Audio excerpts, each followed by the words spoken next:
کہ اے ایمان والو تمہارے اوپر قتل میں قصاص فرض کر دیا گیا ہے، اور دوسری آیت میں فرمایا وَلَكُمْ فِي الْقِصَاصِ حَيَاةٌ يَا أُولِي الْأَلْبَابِ کہ تمہارے لیے قصاص میں زندگی لکھ دی گئی ہے۔ یعنی کہ کیا مطلب اس کا؟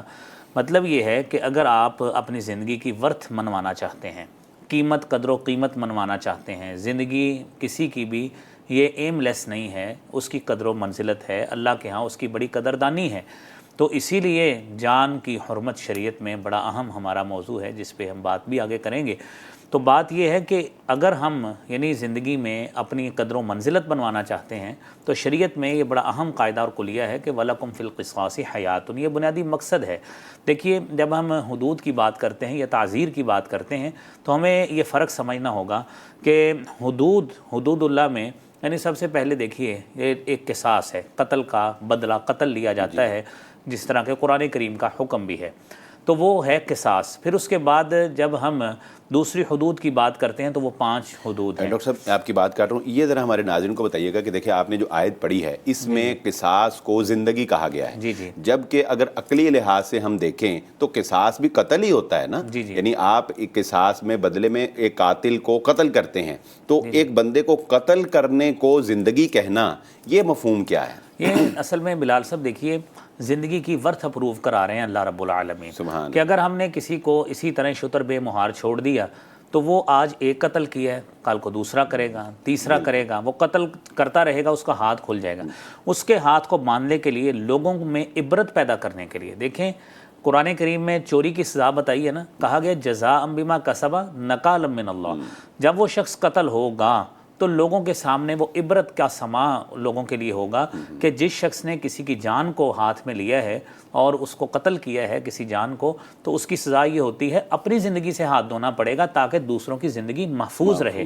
زندگی کو محفوظ رکھنا یہ ہے در حقیقت سروائیول۔ بہت پیاری بات، یعنی کہ اس ایک آدمی کا قتل جو ہے وہ پوری انسانیت کی زندگی ہے، اس کو قرآن نے بیان کیا، اور جس نے کسی کی ناحق جان لی شریعت کہتی ہے کہ وہ خود بھی اب جینے کا حق نہیں رکھتا۔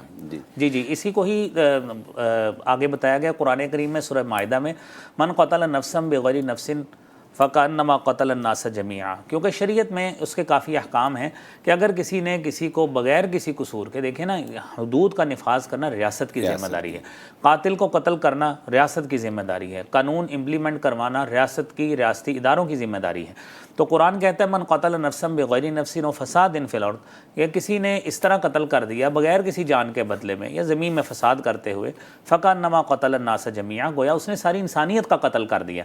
تو اس چیز سے یعنی معاشرے میں بدامنی سے بچانے کے لیے، معاشرے میں پیسفل ایٹماسفیئر پیدا کرنے کے لیے یہ تلقین کی گئی۔ بہت شکریہ ڈاکٹر صاحب۔ ناظرین کرام آپ نے جانا، بہت ہی پیاری بات ڈاکٹر صاحب نے کہی کہ ایک انسان کا قتل پوری انسانیت کا قتل قرار دیا گیا، اور ایک انسان کی جان بچانا پوری انسانیت کی جان بچانے کے مترادف قرار دیا گیا۔ یہی ہمارے دین اسلام کا حسن ہے۔ یہاں پر وقت ہوا چاہتا ہے ایک بریک کا، گفتگو جاری رہے گی حدود اللہ پر، تعزیرات پر، ہمارے ساتھ رہیے گا۔ حاضر ہوتے ہیں بریک کے بعد۔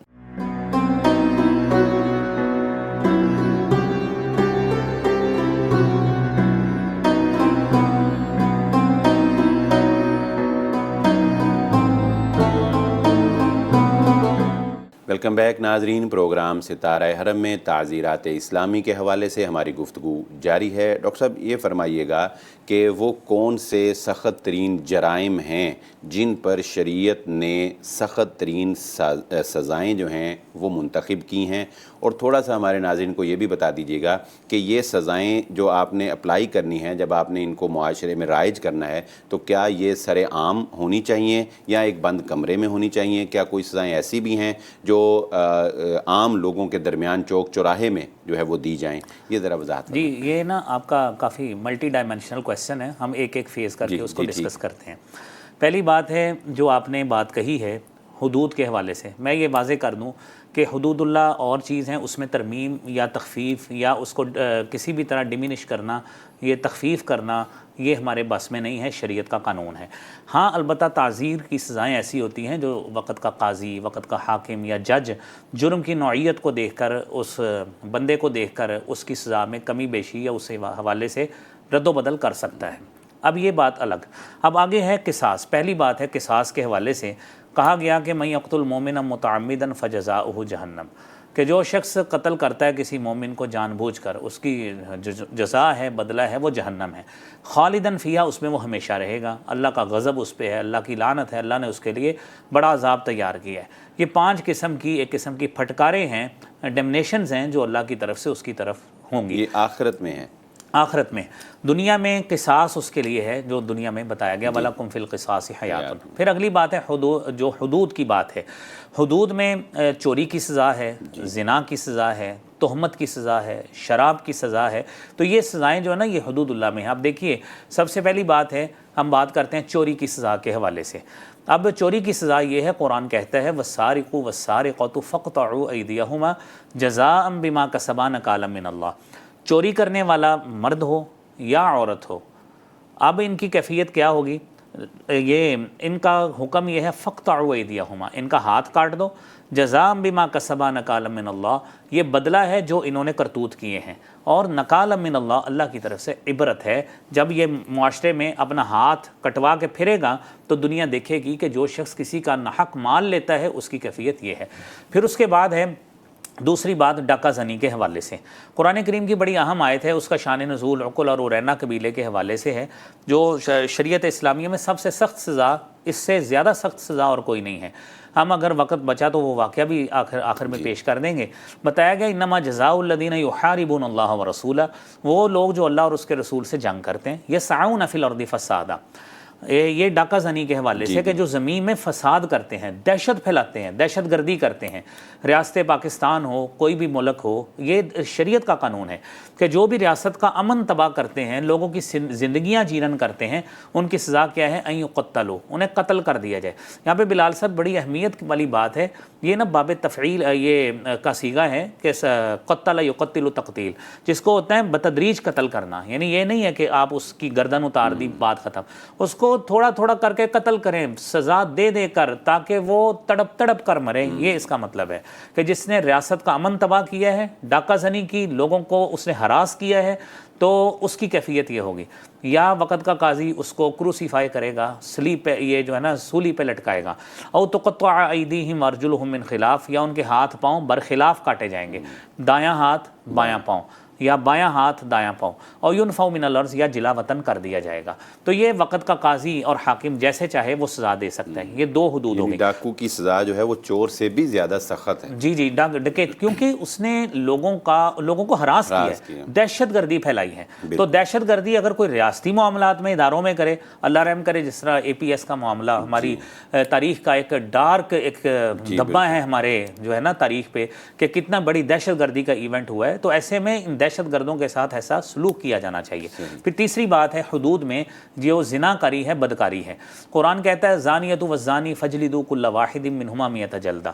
بتایا گیا سورہ نور میں کہ بدکار مرد ہو یا عورت ہو، ان کو 100 کوڑے لگیں گے۔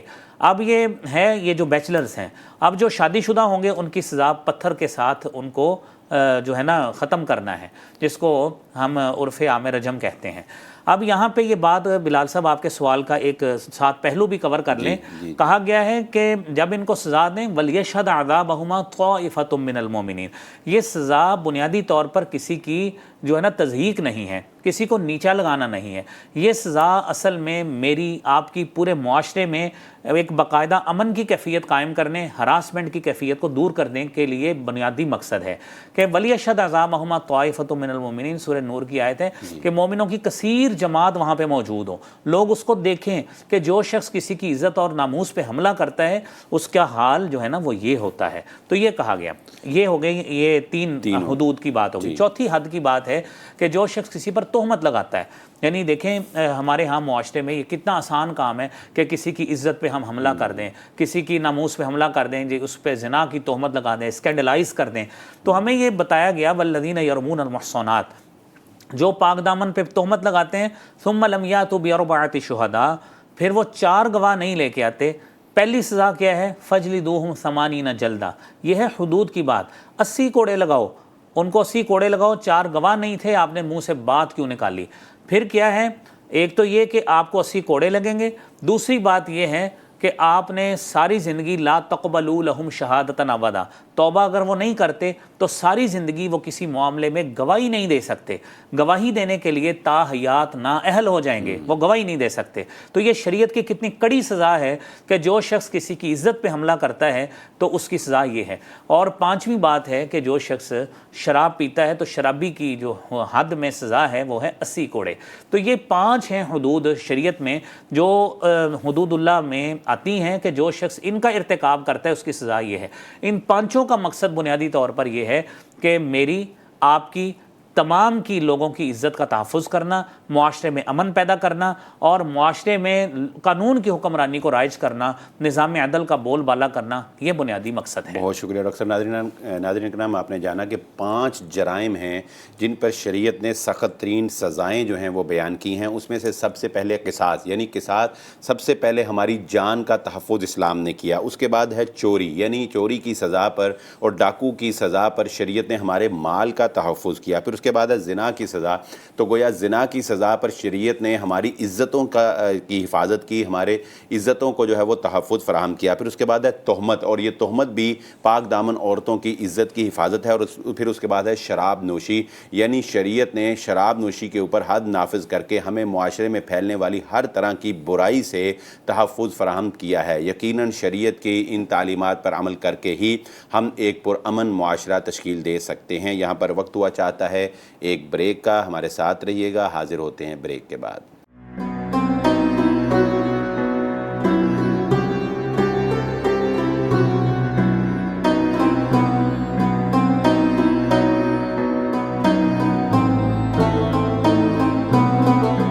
ویلکم بیک ناظرین، پروگرام ستارہ حرم میں انتہائی اہم ٹاپک پر ہماری گفتگو ڈاکٹر صاحب سے جاری ہے۔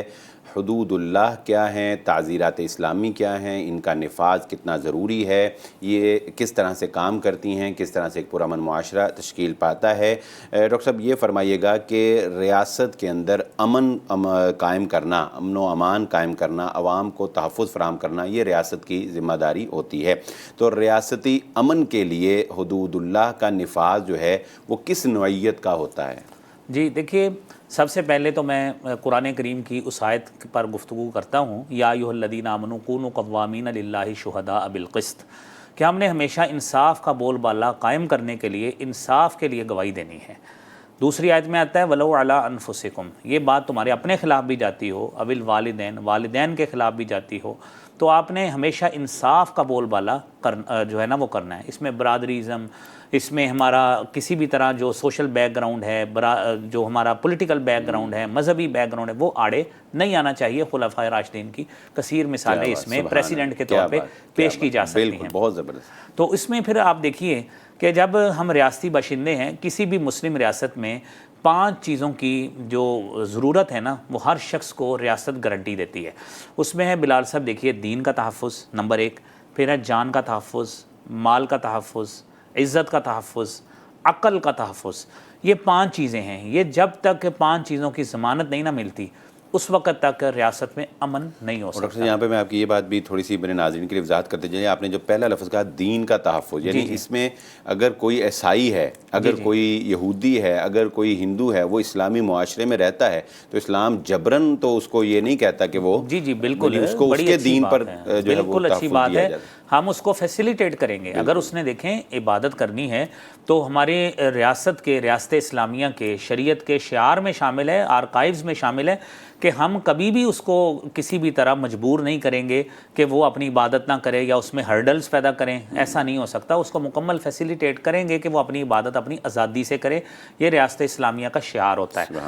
اور اسی لیے پھر دیکھیے اس میں دیکھیں کہ دین کا تحفظ مل گیا۔ اسی کو مزید ایلیبوریٹ کر لیں کہ ہمارا دین اسلام جو ہے نا والذی ارسل رسولہ بالہدی ودین الحق، کہ اللہ تعالیٰ نے جناب رسول اللہ صلی اللہ علیہ وسلم کو ہدایت اور دین حق کو دے کے بھیجا تاکہ وہ اسے دیان پہ غالب کریں، تاکہ اس کو لوگ ناپسند کرتے ہیں کریں۔ لیکن اب اس میں یہ بات ذہن میں رکھیے گا کہ ہمارا دین تو الاسلام یعلو ولا یعلی علیہ، اب مذہبی آزادی ہر کسی کو ہے، ایک بات۔ دوسرا جو ہم اس کو فقہی اصطلاح میں ضروریات خمسہ بھی کہتے ہیں فقہی اصطلاح میں، کیونکہ ماشاءاللہ ہمارے ناظرین کافی پڑھے لکھے بھی ہوتے ہیں، تو ان میں جو فقہی اصطلاح کو ٹرمینالوجیز کو سمجھنے والے ہیں انہیں ضروریات خمسہ کے حوالے سے یا مقاصد شریعہ کے حوالے سے آگاہی ہونی چاہیے۔ دوسری بات ہے جان کا تحفظ۔ جان، کوئی شخص کسی کی جان نہیں لے سکتا، جان لینا حرام قرار دیا گیا ہے، اسی لیے کہا گیا من یقتل مؤمنا متعمدا، جو شخص کسی کو جان بوجھ کے قتل کرے اس کا ٹھکانہ جہنم ہے۔ نمبر 1 خالدن فیہا، ہمیشہ رہے گا اس میں، قاتل اس میں ہمیشہ رہے گا۔ غضب اللہ علیہ، اللہ کا غضب ہوگا، اللہ کی لعنت ہوگی، اس کے لیے اللہ نے بڑا عذاب تیار کیا ہے۔ یہ ہے جان کا تحفظ۔ پھر تیسرے نمبر پر ہے مال کا تحفظ۔ اللہ نے کسی شخص کا مال ناجائز طریقے سے لینا حرام کر دیا ہے، حتیٰ کہ آپ دیکھیے بلال صاحب، ہمارے تجارتی اصول بھی اللہ تعالیٰ نے اور شریعت اسلامیہ میں اللہ کے رسول صلی اللہ علیہ وسلم نے اتنے کلیئرلی اس کو ایلوسیڈیٹ کیا ہے کہ کہا گیا کہ آپ اگر تجارت کرنے جاتے ہیں نا تو آپ کہا کریں لا خلابہ کہ دھوکے بازی نہیں ہوگی، یعنی کسی کا مال آپ چیز دے کے بھی ناجائز نہیں لے سکتے، چاہے جا کے چوری کریں۔ کہا گیا والسارق والسارقۃ فاقطعوا ایدیہما، چوری کرنے والا مرد ہو عورت ہو ان کے ہاتھ کاٹ دیں۔ یعنی مال کے تحفظ میں آپ کا کہنے کا مقصد یہ ہے کہ صرف یہی نہیں ہے کہ چوری سے روکا یا ڈاکے سے روکا، نہیں، یا آپ فراڈ کر کے یا آپ دھوکہ دے کے یا جعلی چیزیں کر کے مال کھاتے ہیں تو وہ بھی اسی میں آئے گا کہ شریعت اس کی بھی اجازت نہیں دیتی۔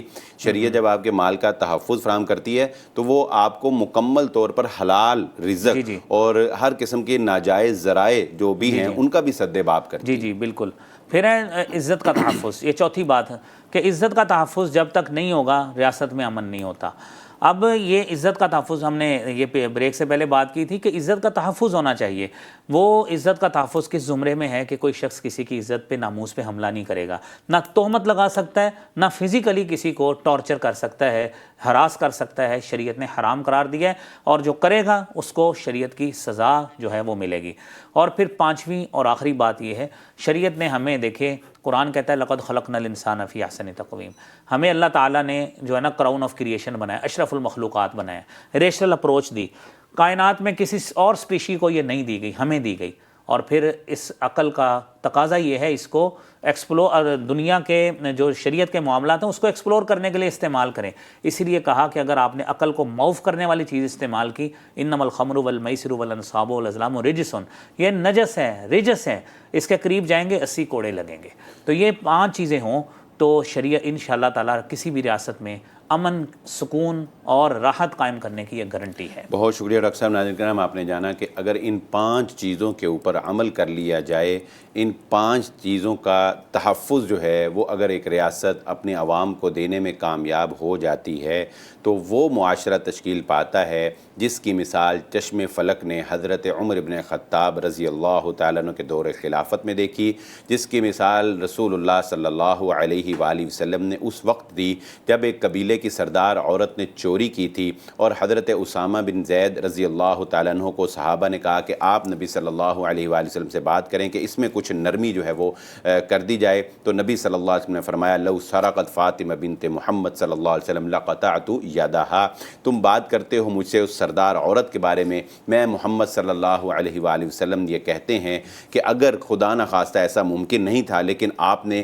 بطور مثال یہ بات بھی کہہ ڈالی کہ فرمایا اگر میری بیٹی فاطمہ بھی چوری کرے تو میں محمد صلی اللہ علیہ وسلم اس کا بھی ہاتھ کاٹ دوں گا۔ یہ وہ مثالی بات تھی، اور ایک باپ کے لیے اپنی بیٹی، اور بیٹی بھی کون؟ فاطمہ، جس کے بارے میں نبی صلی اللہ علیہ وسلم فرمایا کہ فاطمہ بضعۃ منی، میرے جسم کا ٹکڑا ہے، میرے جگر کا ٹکڑا ہے، جس نے فاطمہ کو تکلیف دی اس نے میں محمد صلی اللہ علیہ وسلم کو تکلیف دی۔ لیکن حدود اللہ کے سامنے سارے رشتے جو ہیں وہ برابر کر دیے جاتے ہیں۔ ناظرین کرام، اسی کے ساتھ ہمارے پروگرام کا وقت ختم ہوا چاہتا ہے۔ آئندہ انشاءاللہ ایک نئے پروگرام کے ساتھ، ایک نئے ٹاپک کے ساتھ حاضر خدمت ہوں گے۔ اپنے میزبان بلال احمد کو اجازت دیجیے۔ اللہ حافظ۔